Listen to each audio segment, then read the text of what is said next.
All right, we're back here for day 2 at Cannes.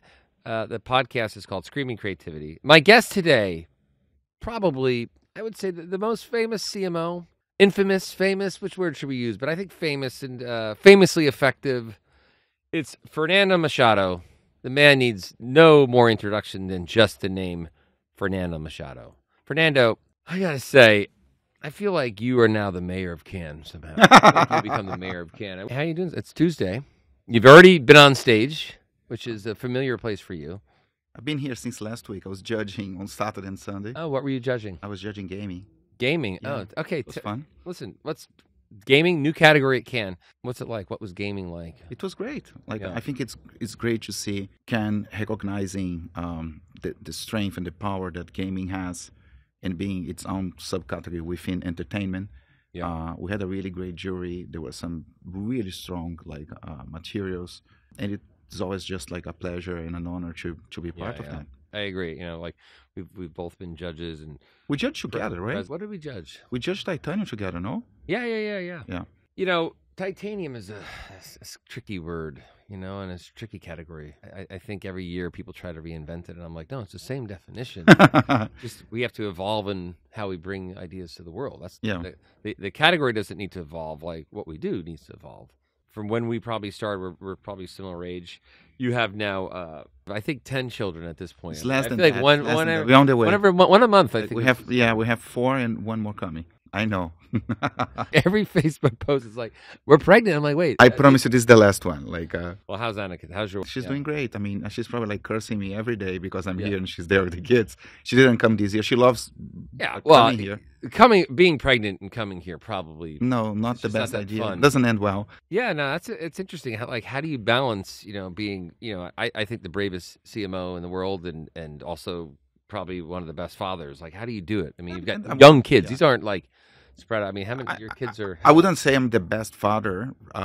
She's definitely the best mother. You saw what I just did there, right? Scored a massive goal. Yeah, no, I like that. Like we'll edit that out. Don't and worry. it's like me. We're gonna edit that out. Don't worry. We'll make it and missing Father's Day is tough. Yeah. Right. I mean, if you are in the industry, you are probably like cursed in a way. But like, I never spent Father's Day with my kids. Like only the pandemic. Yeah. On the year that Cannes didn't happen. She stayed this time. Hopefully we'll be together here next year. It's an awesome week, Yeah. Like, I love coming. It's interesting. It's like, the business is like you're in it one day, and then when you're out, you're out. You're forgotten too. So in some ways, like when you're not here, I think it would make people would feel. People like, where's Fernando? You're one of those people that like. Well, no, I think so. I think not just because you're famous within the world of being CMO, but I just think the positivity and energy you bring to not only jury rooms but just events and the festival in general. I think the more positivity we have, the better. I love what we do. I'm not jaded, and I'm like hopeless optimistic about things. I think that we're always doing better and better. I love hanging around the people that I've met here. We had the opportunity to meet here, right? I mean, for the first time. Yeah. Like back in 2014, I think, right? Yeah. Yeah, we share the love of the king. Yeah. Of Burger King, and we met, and you said, "Hey, can I pick your brain?" Because I don't know if you had just started. I just started, yeah, and I think you were kind enough to spend time with me because I was super curious about the work you guys did back in the day with Crispin. It was the reason why I chose to work at BK. Yeah. Because I felt that you guys had done like such an amazing job back in the day with Russ Klein. Like it was an amazing team. Andrew was there, like Tiffany was there, and they're like meeting everyone. Yeah. Like coming out of that meeting in 2014, I went and had dinner with Russ Klein on Juvia in Miami. He came to Miami and we had a chat together. And I think you guys like were able to like do something incredible. Like it was like out of all the campaigns that I loved, like Subservient Chicken, Whopper Freak Out, Whopper Virgins, Whopper Sacrifice, The King's Game, which is a Titanium Grand Prix. Yeah. Like I love all that stuff, and I thought that I would have a go at trying to do stuff that was as close as possible in terms of quality to that. Yeah. That was the ambition. I knew it could be done because you guys did it. Yeah. Had you guys not done that, I would not have gone there. Well, we were proud and happy you did, because like anything, you see brands that you've poured so much time and energy to build up to be one of the most creative brands in the world, and Burger King was. Then lost their way when it came to creativity, and then when you came in and sort of restored it, and then I think added to it and weaved in purpose when it was appropriate. I think that's the thing that separates the two decades, if you will, of the Burger King domination, and they're continuing to still do great work, and we have different agencies working on it. So I think that was it was a fun time. You end up meeting people. People don't understand about Cannes. Like, it's such a great training area. Like, creative people, we aren't trained. We don't have coaching as much, so I always encourage CFOs to send people to juries, no matter if it can or another jury, because you learn how to be diplomatic, you learn how to interact, you see other agencies work and then people describing it. It's great training, and then you end up meeting people and having these amazing discussions. I think we're a little bit more of a tribe now than it used to be. I think we all want, of course, we want WPP to win. You want NotCo to win. You want Activision to win. We hope the industry wins. Yeah. We hope there's going to be something we can all hold up and be like, wow, that's amazing. Yeah, I agree. And to be honest with you, like, I think that we've both been around for quite some time, and you end up getting to know everyone. And of course, I would love to see my brand, the company I work for, getting recognized. But I'm happy for the others too. Every single time people go on stage, there is always someone there that you know, and that you've worked with, or you see a young, or that you should know, or a young person who's won for the first time. People don't know. I mean, I didn't win my first Lion until I was 35 years old, and been lucky to win a number of them since. But Cannes wasn't a giant thing until the 2000s, when I think they started bringing brands here. Yeah, and you coming from the brand side. When did Cannes become a thing for you? It was always a thing. It was just not accessible. I was really good friend. I'm still am, by the way, really good friends with Marcel Marcondes, who is the CMO at ABI. And we were trainees in Unilever together. And we were obsessed about advertising. We had no idea of how to do it, how to brief, like nothing. I didn't know anything about anything. But we like the art. I don't think you're born with criteria, or like knowing how to do. Well, you were an engineering intern, right? I mean, yes. What kind of engineer were you? Mechanical. Engineer. I knew you were smart, but God, I don't know what that means. How do you become a mechanic? I don't even know what it is. My dad was an engineer, and he was a professor in an army university. He was in the army. And, in Brazil. In Brazil, yeah. And I was good with numbers, but I also had kind of like a creative side. I loved drawing, and I was always like the guy who used to draw the T-shirts of the class. I would always sit on the back and not pay attention to classes and be making jokes. And my dad was a really funny guy too. And back in the day, there was no like marketing school or business school. Like, I wanted to go to a public school. In Brazil, they are pretty good. And when you go to a public school back in the day, you would be a doctor or a lawyer or an engineer. There wasn't like, you know what I mean? There were not too many options. Yeah. So I went to engineering. I knew I wouldn't be an engineer from the start. Your degree was engineering, though? Mechanical engineering. Yeah. I finished. What would your path be? What do you think? Where would you be right now? Like, I would probably you've made Father's Day. Right? Or not, you never know. Right. I would be working with supply chain, logistics, or you could have been inventing stuff. Yeah, as an engineer. Yeah, but like there is creativity everywhere. I work when I was an intern. I worked for 2 years in the shop floor of a factory. We were producing laundry detergent in the countryside of São Paulo, in a place called Indaiatuba, and I was literally like on the packaging lines, like doing quality assurance for packaging, and it was fun. You know what I mean? And it was the first time I've heard the word marketing, because the marketing team came from São Paulo to present the innovation that was coming and the campaigns, and I was like, oh my god, like. There is something different. I didn't even know what that was. And it's more like the business, and you have a creative part, and you have the advertising, you have design, and you have concepts, but you also have the business side of life. So when I finished my internship, I applied on the management trainee program, and they were crazy enough to allow me to jump from the factory to the office, straight, without knowing who Philip Kotler was. And Unilever was really good at assigning a coach, training me on the job, and I spent 18 years there. Yeah, great company. Yeah, and great CMOs there. Yeah, past CMOs, and so you're engineering intern. You jump to Unilever, obviously make I think the beginning of Dove's decades-long, commitment to creativity. I mean, the work this year. I mean, it's amazing, awesome, right? I mean, amazing. Yeah, I think it started with someone called Silvia Lanhado, like way before my time, like around the time they did Evolution, which was huge. Around the time they did the Firming campaign with the women in underwear, which back in the day was like really like different. Yeah, like I always wanted to work on a global brand, a brand that has a purpose, a social mission. And Steve Miles, who became the senior vice president for Dove, we had worked together on Vaseline before, and he poached me from. I was back in Brazil. I was back in Brazil. I thought I would stay in Brazil for 4 or 5 years. I was there for 10 months. As soon as I had a position, he poached me, and he brought me to London to lead Dove Skin Cleansing and Care and doing some of the master brand work. Yeah. And we were working with Ogilvy. I mean, Ogilvy has been the agency from Dove since 1957, that maybe. is amazing. Like David Ogilvy created a quarter moisturizing cream, like oh wow, yeah, like in a visit to the R&D team and the factory, and we were able to do some amazing work. Sketches is the most famous piece of work from that time, but there was Camera Shy, there was Ad Makeover, like all the Ogilvy teams were really like on fire. Ogilvy Chicago, Ogilvy Shanghai, Ogilvy London for sure, São Paulo. Toronto, who historically has done great creative work. It is just awesome to see Ale Manfredi, who is now leading the brand, like doing amazing creative work. I was cheering for them when they went to stage on Monday. I mean, last night to pick up a gold for an amazing campaign. I think should have been the Grand Prix. So you talked about Russ Klein. If for those who don't know, Russ Klein was the CMO of Burger King in the 2000s. Brilliant, brave guy.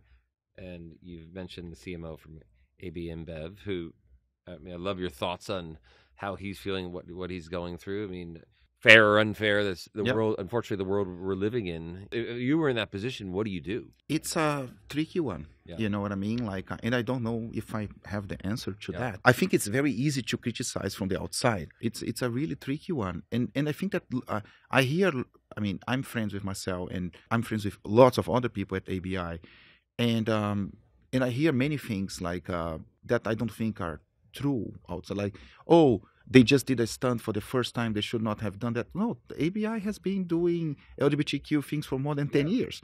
Now, when I did Proud Whopper at Burger King in 2014, I had a meeting with the guy who was leading the LGBTQ work for ABI, because back then they were already 100% corporate equality index, thanks to the work that they were doing internally and externally. And I wanted to learn how the hell did they manage to do it, because I thought that they were much more of like a private equity mentality, and they did it.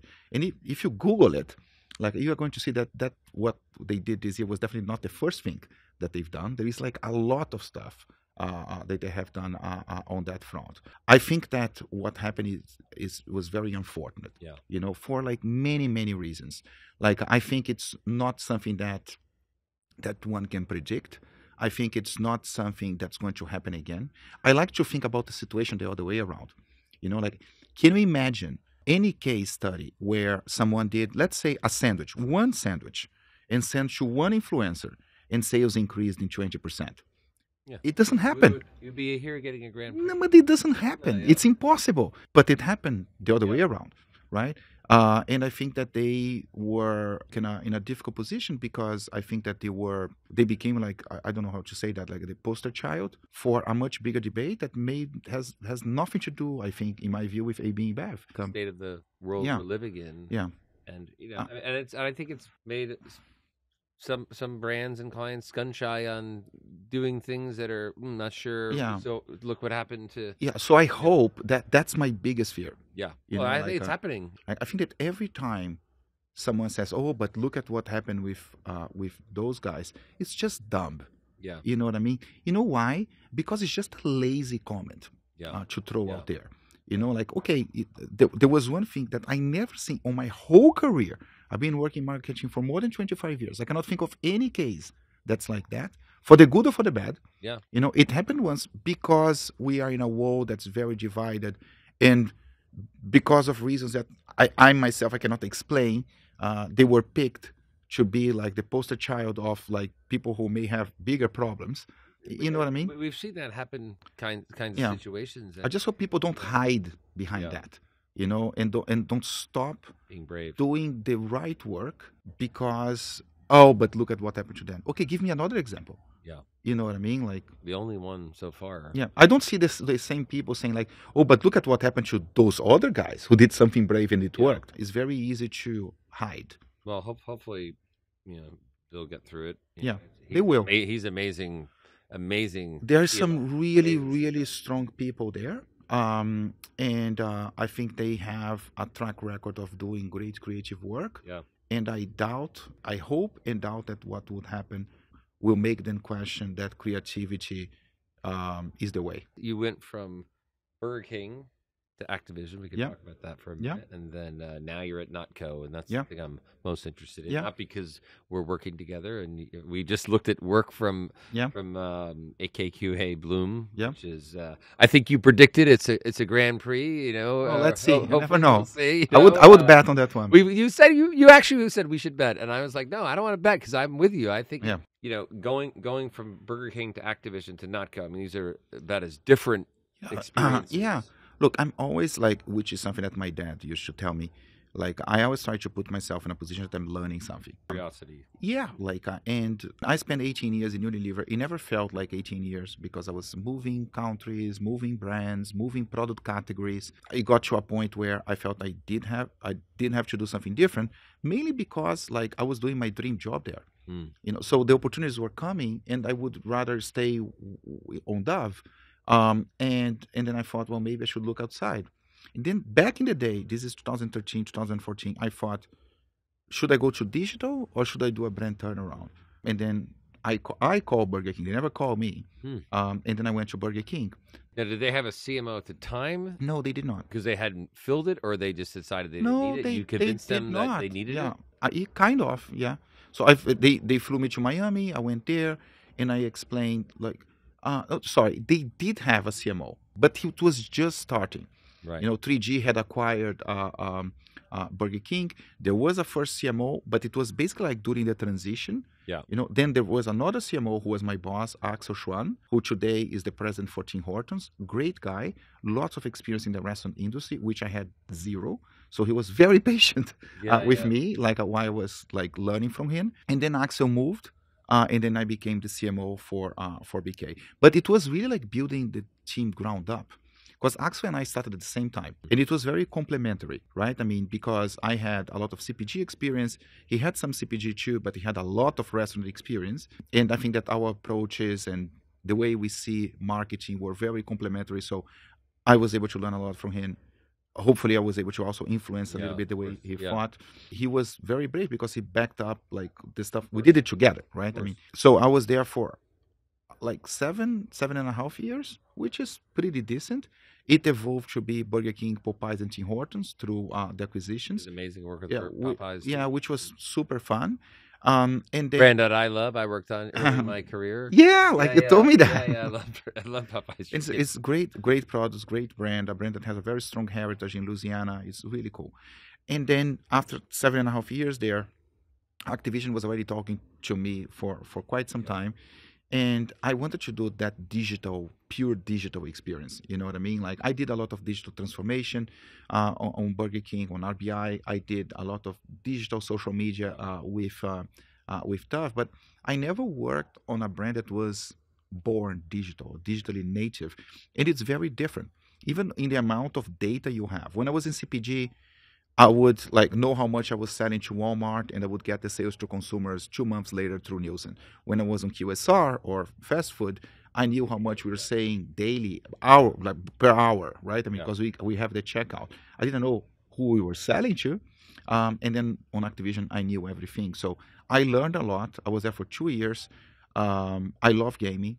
It's very different. Like CPG is closer to QSR than gaming. Gaming is entertainment. It's very different dynamic on the company and all. I love the franchises that Activision has.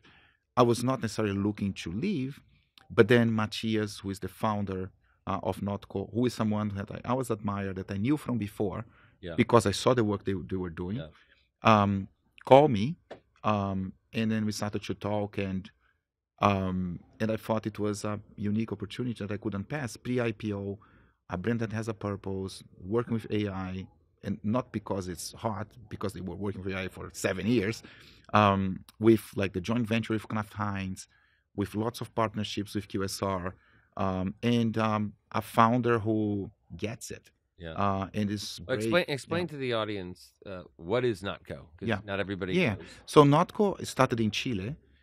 It's a food tech startup that basically like uses AI to create plant-based products.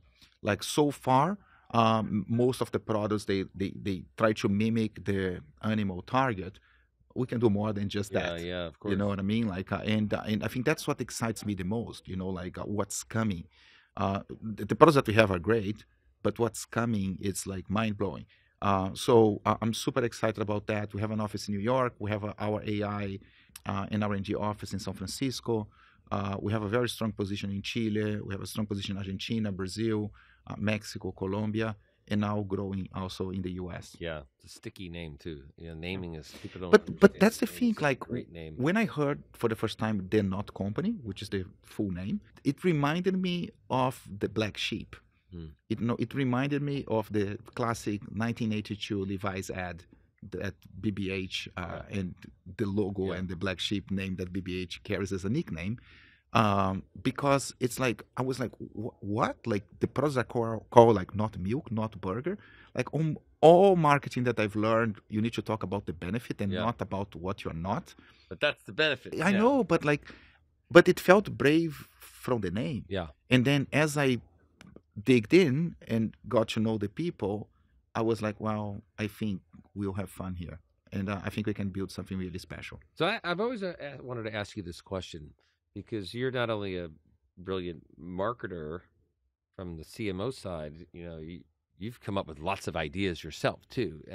And I'm sure you've been approached to be on the agency side and be you could be a global CCO of many agencies and networks. When people approach you, why haven't you ever wanted to jump to that side or thought you were better served in this position? Look, to be fair and honest, the ideas never come from... There was one idea that was mine out of the ideas that we did. All of the others, and there are like gazillion others, they were always from agency. Like, do I have criteria? Do I have a good criteria? I think I do have a good criteria, but the ideas don't come from myself. Yeah. I thought about that. And every time I spoke to someone who I trust and say like, hey, I'm thinking about this, because, and I always say like, look, I mean, maybe I can do not the creative side, but like, I think it helps that people know me as a client, because maybe they would trust what I'm saying more. For sure. Because I know what they are going through, probably better than the agency people do. And every time I said that to someone who I trust, the person, all of them, they looked at me and said, don't do it. Like, we need you on the other side. I think like, that's very true, because I have used you as an example. When I'm speaking to Fernando Ricard, I was just speaking, I've used you as an example, you know, and I'm sure countless people have used you as an example, because you want to point to, I use a Kathleen Hall, or we talk about Russ Klein, but like... And, the other thing is the following. I think I like getting shit done and out. It would like hurt my soul if I knew an idea was great and I were not able to convince the client to do it. Yeah. It would kill me. Yeah. You know what I mean? It hurts me. Even when the idea is not mine, it hurts me. Yeah. No, there were occasions where I saw an idea on an agency that was not even for my brand, and they were struggling to sell to the other client. That's why they were showing me, maybe. Yeah. Maybe you can help them. Yeah. And I was like, fuck, man. Like, what? Sorry, I don't know if I can curse on this podcast. Listen, no one's going to listen to this. It's fine. Four listeners. It's your wife, my wife. Great. Deal. Tosh. And then my wife would be like, we shouldn't be cursing on the podcast. Yeah, I know. It's Rob. Don't do that. Yeah, no. Yes, they have so Puritan. No, but like, I've got that. You know what I mean? Like, I don't know how you guys do it. You know, I have like, I think you have to be appreciation for a fountain of ideas. I always say, like, you know, the job to be able to use your brain in an interesting way that's different every single day. Like, that's the gift. The selling of the work is the extra part of it, like be able to go to work, your job is to come up with, be a fountain of ideas. Don't be so precious. But it's like, it's easier said than done. Yeah, Like, sure. And when you've had success, it's easier for me to say it now. Or like the trade-offs that as an agency you probably have to do because the client is like cutting all the edges of the idea and going through his or her stakeholders internally and legal and this and that, and it's watering down that idea. I honestly, I have a massive appreciation for what you guys do and what you go through. Well, let's talk about that for a second, because I've said a lot that if compromise is so much a part of what we do. We are artists, and we use a tremendous amount of artistry. Mm-hmm. But what we're creating is not art. It's commerce. It has that point of trying to sell something, whether it's a product or an idea or a movement. Mm-hmm. So you have to accept compromise, and the agencies that can take compromise and turn it into something better are the ones that's successful. I mean, Feral Scrub, we talked about ad nauseum for a long time, but it started as a female bull in front of the male bull, which of course we know doesn't exist. A female bull is a cow. Arguably one of the not so good ideas of the symbol of female empowerment being a cow.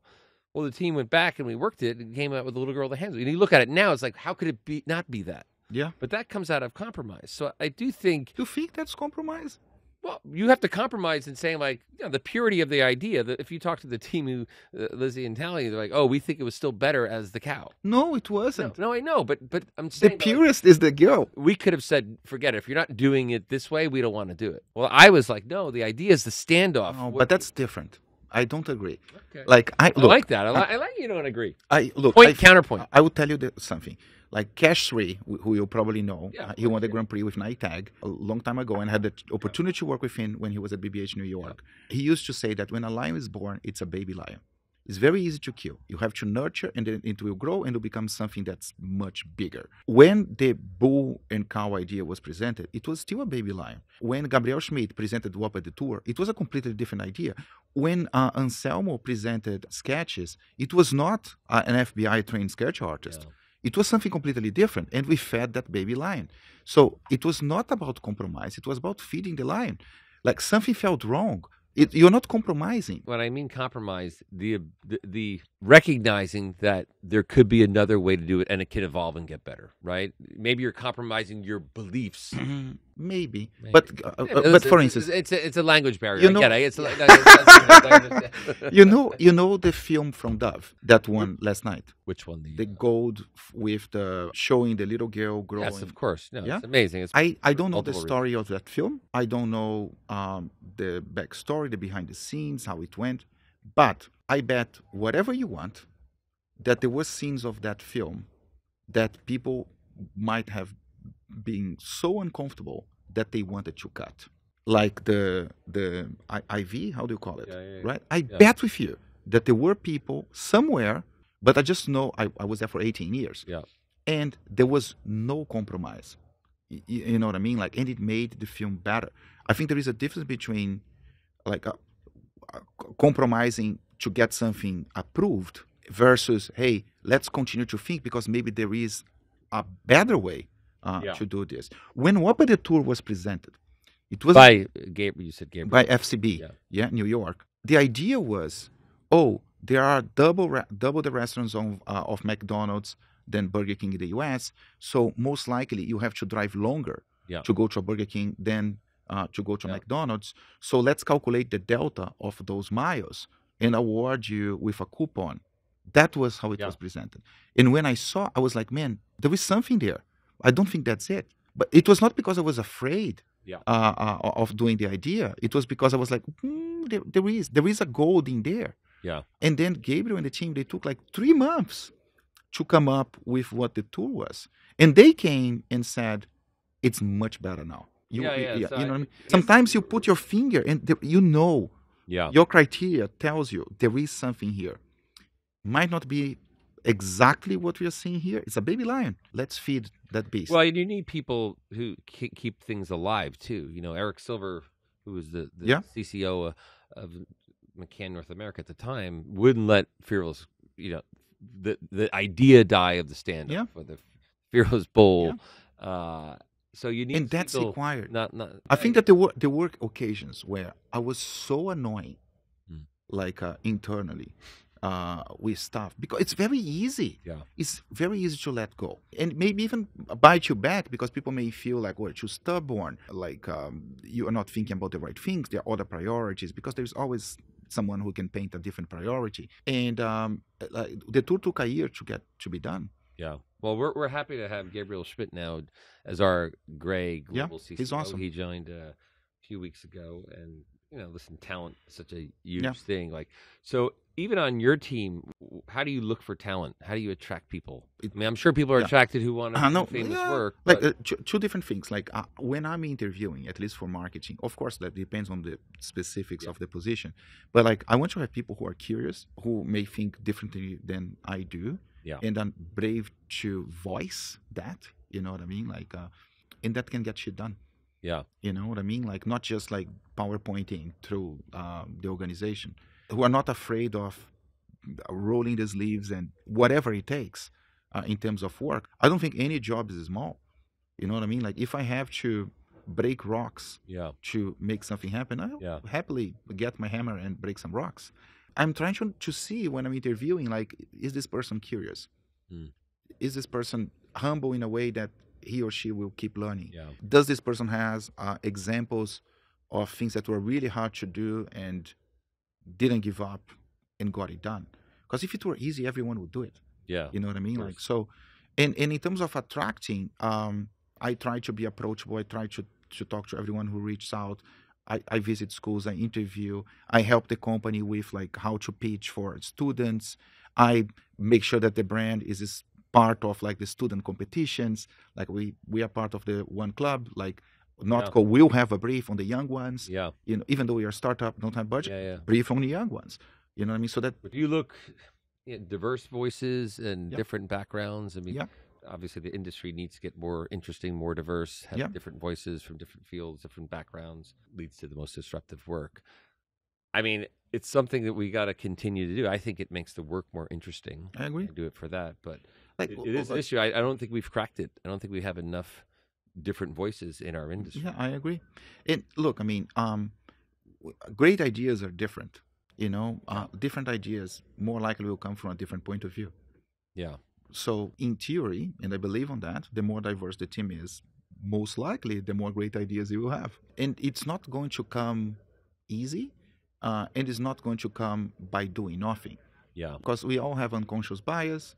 Because even like if you imagine you didn't have unconscious bias, which we all do, and you send a bunch of white dudes to recruit, it's a self-fulfilling cycle. Yeah, you know what I mean. I think the ecosystem. It's not just the agencies that need to evolve. I think also clients, the client side, because you have to create the environment for it to be successful. Like we've been presenting the same way. Whether you're a CMO listening to ideas or a creative director presenting ideas, it's usually done by for so long by the same people. Versus like you have to create more time and be a little bit more inclusive of how people want to present. It's not just the same way. I don't want people that we hire have to like mimic how Rob Reilly presents. Present how you want to present. You need people on the other side. That's like, I agree. Hey, let's take a little bit more time to understand these ideas and explain it in the way you explain it. We've been presenting I've been doing it for 30 years, but I was terrible when I started because I was nervous. But I've been doing it for a long time, so I'm decent now. But I think we don't do a good job of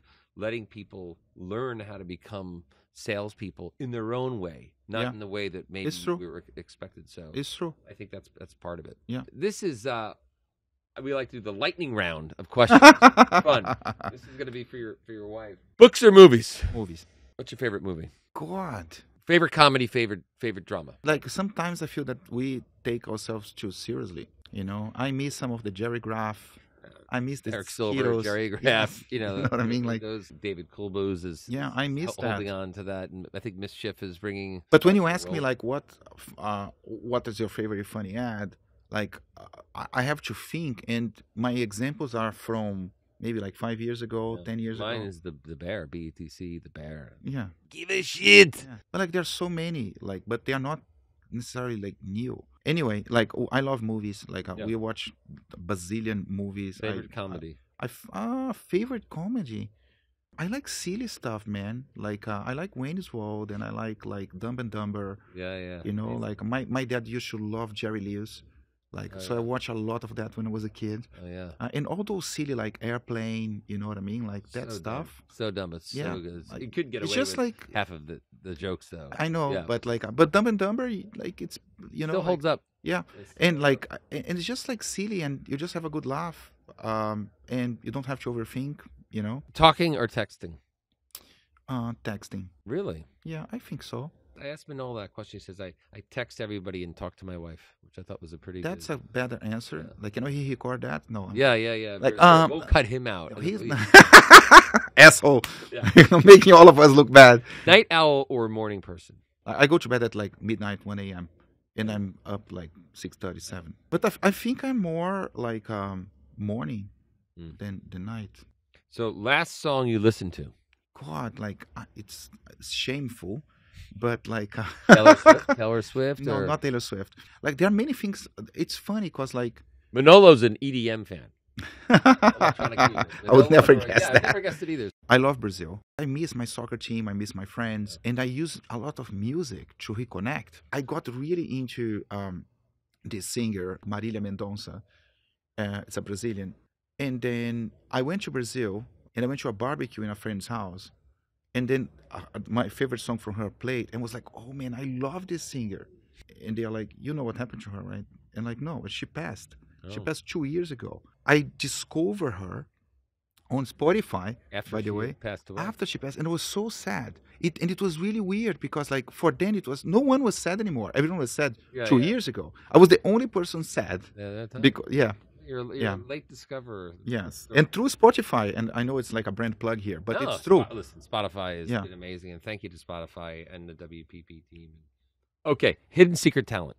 I think drawing and playing FIFA. Playing FIFA. That's a talent. I don't know if that's a secret talent. That Well, it is Yeah, like but Marcel drawing- knows about that because we played a lot together. yeah, favorite season. Yeah. Summer. That's why I live in Miami. Yeah, that's It's like true. one season. If you could hang out with one fictional character, who would it be? Fictional. Fuck me, man. Like, Is there a character called Fuck Me Man? no, I don't know. Maybe the king.